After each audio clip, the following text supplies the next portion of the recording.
L'imposition dépend du type de location. En location vide, on relève de la fiscalité des revenus fonciers. En location meublée, on est imposé au titre des bénéfices industriels et commerciaux. Le régime fiscal dépendra dans ce cas du choix d'un statut, loueur en meublé professionnel, LMP, ou non professionnel, LMNP. Le régime fiscal de la location vide. On l'a dit, la location nue relève de la fiscalité dite des revenus fonciers. Avec elle, on peut profiter de deux grandes familles d'avantages fiscaux, les déficits fonciers et certains dispositifs spécifiques. Ils permettent d'alléger la facture, moyennant le respect de certaines conditions, tenant notamment au loyer et aux revenus des locataires. L'imposition des loyers en location vide.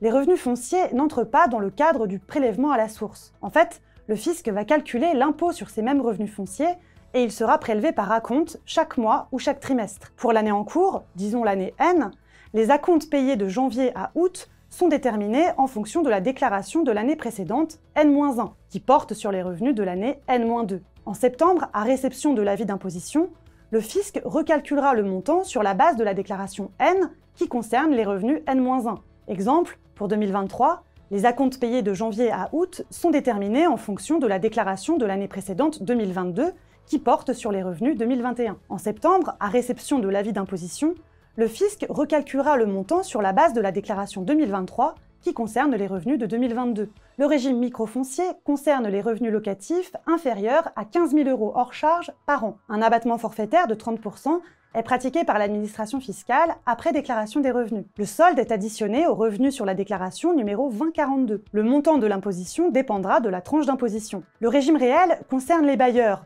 dont les revenus fonciers annuels hors charge sont supérieurs à 15 000 €, bénéficiant d'un dispositif de défiscalisation qui exclut le microfoncier et ayant opté pour le régime réel d'imposition. N'oublie pas de t'abonner à notre chaîne pour ne manquer aucune de nos prochaines vidéos. Et surtout, pense à liker si le contenu te plaît. On peut opter pour ce régime même si les loyers sont inférieurs au seuil de 15 000 €. En cas d'option pour le régime réel, elle s'applique pour une durée irrévocable de 3 ans et doit être faite avant le 1er février de chaque année. Pour opter pour ce régime, il est nécessaire de remplir la déclaration numéro 2044 ou numéro 2044 spécial et de l'annexer à la déclaration d'ensemble des revenus numéro 2042. Dans le régime réel, on doit procéder à la déclaration de ses loyers, puis déduire ses charges pour leur montant réel et non plus forfaitaire. On l'a dit, la location nue relève de la fiscalité dite des revenus fonciers. Avec elle, on peut profiter de deux grandes familles d'avantages fiscaux, les déficits fonciers et certains dispositifs spécifiques. Cela permet d'alléger la facture moyennant le respect de certaines conditions, tenant notamment au loyer et aux revenus des locataires.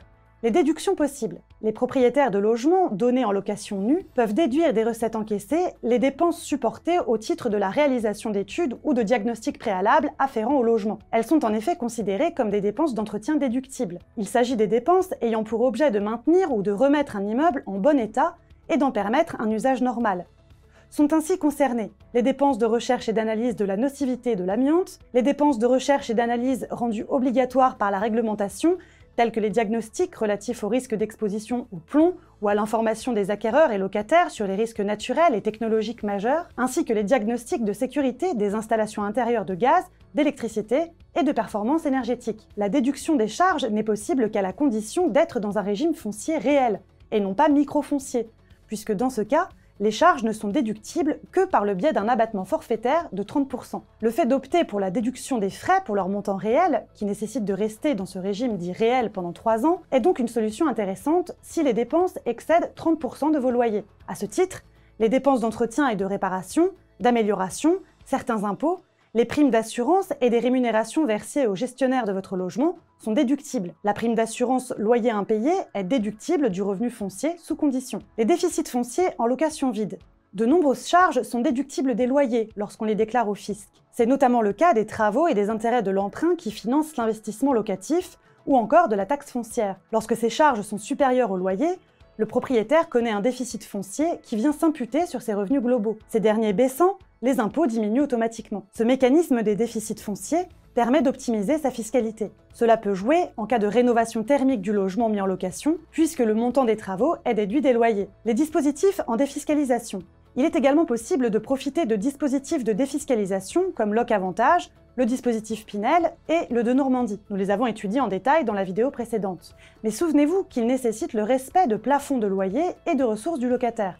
Nouveauté 2023. Une nouvelle obligation déclarative incombe à tous les propriétaires de biens immobiliers bâtis en tant que particuliers ou SCI à partir de leur espace sécurisé sur le site des impôts. Les propriétaires doivent désormais déclarer à l'administration fiscale la situation d'occupation des logements dont ils sont propriétaires. Il faut préciser l'identité des occupants, la période d'occupation ou de vacances, ainsi que le montant du loyer des locaux d'habitation. Cette obligation déclarative est à renouveler à chaque changement de locataire.